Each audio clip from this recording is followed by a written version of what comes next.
Hi everyone, हमारे teaching plan series को आगे बढ़ाते हुए आज हम लोग सीखेंगे इंग्लिश टीचिंग प्लान कैसे बनाना है। जैसे कि मैं आपको ऑलरेडी बता चुकी हूँ कि कोई भी टीचिंग प्लान बनाने के लिए ERAC का प्रिंसिपल फॉलो किया जाता है। इन केस अगर आप नहीं जानते प्रिंसिपल क्या है तो आप मेरी प्रीवियस वीडियो चेकआउट कर सकते हैं, जिसका लिंक आपको ऊपर यहाँ आई बटन पर मिल जाएगा। तो टीचिंग प्लान के लिए सबसे ज़्यादा इंपॉर्टेंट है कि जो आपके लर्निंग आउटकम्स हैं वो बहुत प्रिसाइसली डिफाइंड होनी चाहिए। यानी कि आपको पता होना चाहिए कि आज की क्लास ख़त्म होते होते आप एग्जैक्टली कौन से लर्निंग आउटकम्स को अचीव करना चाहते हैं। अगर आपके लर्निंग आउटकम्स क्लियरली डिफाइंड होंगे तो आपके लिए टीचिंग प्लान बनाना उतना ही ईजी हो जाएगा।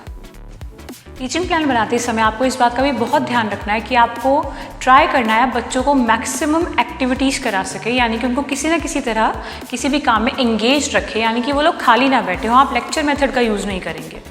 आपको क्या करना है, एज अ गाइड बच्चों की हेल्प करनी है, आपको उनका फैसिलिटेटर बनना है। मैक्सिमम जो एक्टिविटीज़ हैं वो बच्चे की होनी चाहिए। टीचिंग प्लान से हमें एक बहुत बड़ा फ़ायदा मिलता है कि हम लोग हर स्टेप के बाद बच्चे का जो काम है उसको असेस कर सकते हैं, यानी कि हम उसका मूल्यांकन कर सकते हैं बच्चा एग्जैक्टली कितना सीख पा रहा है और कितना नहीं। तो चलिए आज की अपनी ये वीडियो स्टार्ट करते हैं, जो कि है English teaching plan. Teaching plan में सबसे पहले हम लोग मेंशन करेंगे डेट, स्टैंडर्ड, सब्जेक्ट और टाइम। जैसा कि हमने क्लास 5th के लिए लिया है, सब्जेक्ट है हमारा इंग्लिश और टाइम है 40 मिनट्स। उसके बाद आएंगे लर्निंग आउटकम्स। फर्स्ट है the students are able to recite the poem in a proper rhythm. हम लोग आज एक पोएम पढ़ेंगे, हमारा टॉपिक है डोंट गिव अप। तो उसके लिए हमारा लर्निंग आउटकम क्या है, बच्चे जो हैं वो पोएम को अच्छे से रिसाइट कर पाएँ प्रॉपर रिदम के साथ। Second, children are able to understand the message of the poem and can express their view points on the same.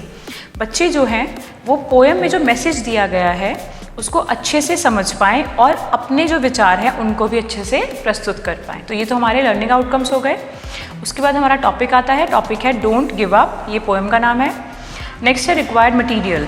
Required material में हमने टेक्स्ट बुक ली है, pictures of some famous personalities, कुछ famous लोगों की photos ली हैं, और ICT में हम यूज़ करेंगे एक शॉर्ट क्लिप, 2 या 3 मिनट की क्लिप होगी हार्डली, जो हम बच्चों को दिखाएंगे। Teaching learning process. फर्स्ट, पहला आता है इन द बिगिनिंग, यानी कि शिक्षण के शुरुआत में। तो सबसे पहले क्या आया, teacher is going to show a video clip of some inspiring personalities and ask the children. यहाँ पर क्या है, आप बच्चे से सवाल जो है इंग्लिश में भी पूछ सकते हैं और हिंदी में भी। जिस तरह से भी आपके बच्चे कंफर्टेबल हैं या जो भी लैंग्वेज उनको भी प्रॉपरली आती है आप उसमें बात कीजिए, लेकिन ट्राई कीजिए कि आप मैक्सिमम इंग्लिश वर्ड्स का यूज़ करें ताकि वो भी उनको आगे सीख सकें। तो यहाँ पर टीचर क्या करती है, एक वीडियो क्लिप दिखाएगी जिसमें कुछ इंस्पायरिंग पर्सनैलिटीज़ होंगी, यानी कुछ महान लोग जो होंगे, और उनकी फ़ोटोज़ या क्लिप दिखाकर फिर बच्चों से पूछेंगे कि do you know these people, क्या तुम इन लोगों को जानते हो। तो उसके बाद जो भी बच्चों का रिस्पांस होगा वो बच्चे उसमें से कुछ ना कुछ लोगों को ज़रूर पहचानते होंगे। जैसे कि आपने महात्मा गांधी के बारे में पूछा, अमिताभ बच्चन, या फिर कोई स्पोर्ट्स पर्सनैलिटी जैसे कि मैरी कॉम या फिर सचिन तेंदुलकर। फिर टीचर बोलेगी they are very successful in their fields but do they got all success in their first attempt only. Teacher बोलती है कि ये सभी लोग जो है अपने अपने फील्ड में बहुत सक्सेसफुल हैं, लेकिन क्या इनको कामयाबी बस पहली बार में ही मिल गई थी। तो उसके बाद आपके बच्चे जो है वो अलग अलग रिएक्शंस देंगे, तो उनकी बात उनसे यानी कि आप डिस्कशन करेंगे। उसके बाद फिर टीचर जो है वो बच्चों को बोलेगी कि बच्चों आज मैं आप लोगों को बताऊंगी कि हमें किस तरह से अपने सपनों को पाना है, मतलब अपने सपनों को किस तरह से अचीव कर सकते हैं, और अपने सपनों को अचीव करने का सीक्रेट क्या है, इस पोएम के थ्रू आज हम सीखेंगे। इस पोएम में हमें जैसे कि बताया गया है कि बार बार प्रयत्न करते रहें। यहाँ पर आएगा time 5 minutes, mode of assessment, यानी कि आप बच्चे को किस तरह से असेस करेंगे। तो डिस्कशन एंड रिएक्शन, यानी कि आप देखेंगे कि बच्चा किस तरह से रिएक्ट कर रहा है, और डिस्कशन के थ्रू आप उन पर थोड़ी नज़र रखेंगे कि मतलब वो किस तरह से रिस्पॉन्ड कर रहे हैं। उसके बाद आता है in the mid of the period, यानी कि जब आपने पढ़ाना स्टार्ट कर दिया है तब। The teacher is reciting the poem and students will follow her. Teacher जो है वो पोएम को प्रॉपर रिदम के साथ 1-2 बार बच्चों को अच्छे से पढ़कर बताएगी, फिर बच्चे जो हैं वो टीचर को फॉलो करेंगे उसी पैटर्न में। Next, teacher will explain the meaning of this poem and will ask children about their thoughts on the topic.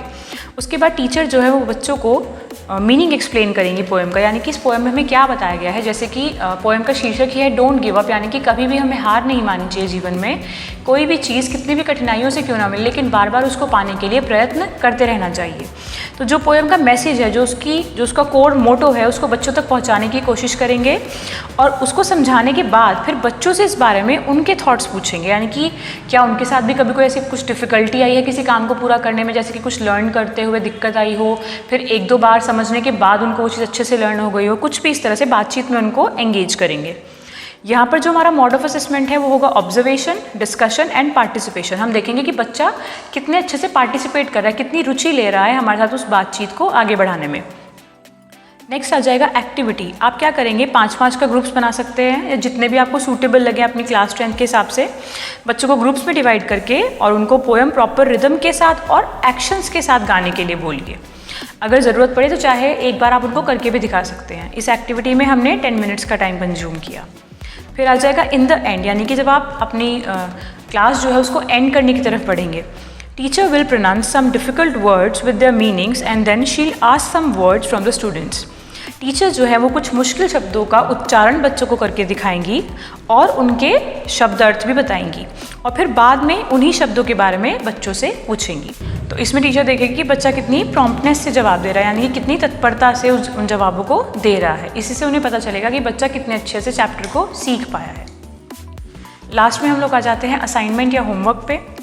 Students will find out the life story of any one person who has faced hardships in life but finally got successful. You can take help from your parents also. बच्चों को क्या करना है, किसी भी एक ऐसे व्यक्ति के बारे में पता करना है जिसने अपनी लाइफ में बहुत सारी प्रॉब्लम्स या हार्डशिप्स देखी हो लेकिन अंत में वो बहुत सक्सेसफुल हो गए हों, और इस काम के लिए वो अपने पेरेंट्स की या अपने दादा दादी की भी मदद ले सकते हैं। यानी कि किसी भी महान व्यक्ति की जीवनी के बारे में पता करना है। उसके बाद आएगा next planning. As per the feedback receive, यानी कि बच्चों से जिस भी तरह का आपको फीडबैक मिलेगा, I'll continue to work on this chapter for the next day also and will impart the message much effectively. मैं नेक्स्ट डे भी इसी चैप्टर पर काम करूँगी ताकि जो मैसेज है पोएम का वो बच्चों को ज़्यादा बेहतर तरीके से पहुँच पाए। तो इसी तरह से आपको भी अपनी नेक्स्ट प्लानिंग करनी है। जो भी आपके बच्चों से आपको फीडबैक मिला है उसी के अकॉर्डिंग अपनी नेक्स्ट प्लानिंग को आप यहाँ पर लिख सकते हैं। आई होप आप लोगों को ये वीडियो पसंद आई होगी और आपके लिए हेल्पफुल भी होगी। इन केस अगर आप लोगों की कोई क्वेरी है या फिर आप चाहते हैं मैं किसी एक पर्टिकुलर टॉपिक के ऊपर कोई शिक्षण योजना बनाऊं, तो प्लीज़ मुझे कमेंट बॉक्स में ज़रूर बताइएगा। And don't forget to like, share and subscribe to my channel.